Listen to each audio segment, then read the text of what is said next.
Will Harper is a therapist with a workspace who lives with his two daughters, Sadie, a teenager, and Harper, a 9-year-old. They are undeniably damaged by their mom's demise in a vehicle accident. A woman specialist, Dr. Weller, is treating the kids, but Will doesn't take part.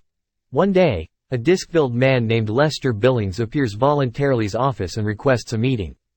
He says a storeroom beast followed his family and killed his 3 little children, Denny, Cheryl, and Andy, who evidently passed on from Sid's and Den demise. He has drawings of the creature, and he says his most youthful Andy was choked. Will goes first floor and calls the police. Terrified, an unsound man has gotten into his home.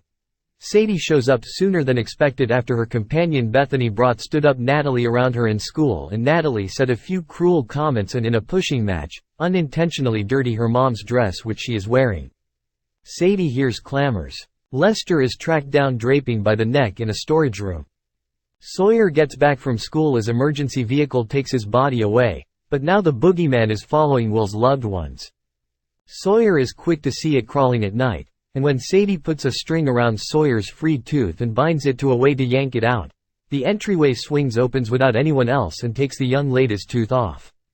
Sadie is permitted to have a sleep party and she and her companions smoke a little marijuana. Then Sadie becomes ill and throws up the string and Sawyer's tooth. The young ladies have an over-the-top nosiness to see the wardrobe where Lester hung himself, so she shows it to them in her dad's study. Then she gets caught in the room and sees the boogeyman jumping out of the closet. A dull, immense, half-human, half-bug-looking thing. She figures out how to escape the room and blames her companions for locking her in, but the young ladies guarantee the entryway wouldn't open. Natalie makes another thoughtless remark, and Sadie hits her. Natalie says no one prefers her except for Bethany, and every one of the young ladies leave. Sadie currently realizes Sawyer saw something previously. Sadie looks into Lester Billings' family on the web and has Bethany drive her to Lester's presently run-down, filthy, dilapidated house, where she finds his widow Rita inside the dull house with no power, having illuminated it with candles and spotlights and furnished herself with weapons and put out snares asserting the boogeyman's shortcomings that it detests. Light. She says the boogeyman is behind Sadie and takes shots at it. Sadie escapes and has Bethany drive her out of there. At the point when the assaults at her home get more regular and Sawyer is tossed into the wall and must be taken to the emergency clinic, Sadie realizes they're enduring an onslaught.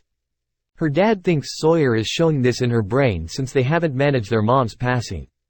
Rita calls Sadie and requests that she return to the house, then she takes her prisoner to involve her as lure to trap the boogeyman. The boogeyman stumbles more than one of Rita's snares and she takes shots at it and glimmers the light. The boogeyman is harmed yet kills Rita, who liberates Sadie before she passes on.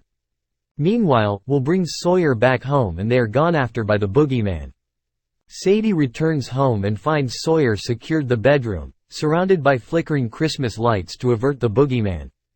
She gives Sadie access when Sadie demonstrates her personality by recollecting that Sawyer once ate an excessive amount of pizza and became ill at her birthday party. They snatch the lights and spotlights and go into the storm cellar where their dad has been harmed and kept locked down by the boogeyman. They battle the animal. Sadie has been petitioning God for her mom to make the candle move to one side, assuming her soul is there, and it at long last does. Sadie realizes the boogeyman despises the light, so she streaks the spotlight and takes shots at it, injuring it.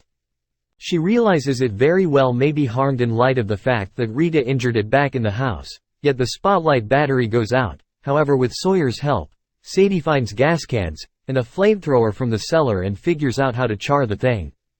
Will goes with his children to a meeting with Dr. Weller the following day and makes sense of he didn't know how to deal with things without his wife, but now they're all healing. They head out, yet Dr. Weller requests to address Sadie alone. She strolls back and yet Dr. Weller is mysteriously absent and the wardrobe entryway in her office is half open. Sadie edges toward it apprehensively. Dr. Weller abruptly shows up behind her, inquiring as to whether there's something she can assist her with. Sadie closes the storage room entryway. Thanks for watching the end. Thank you.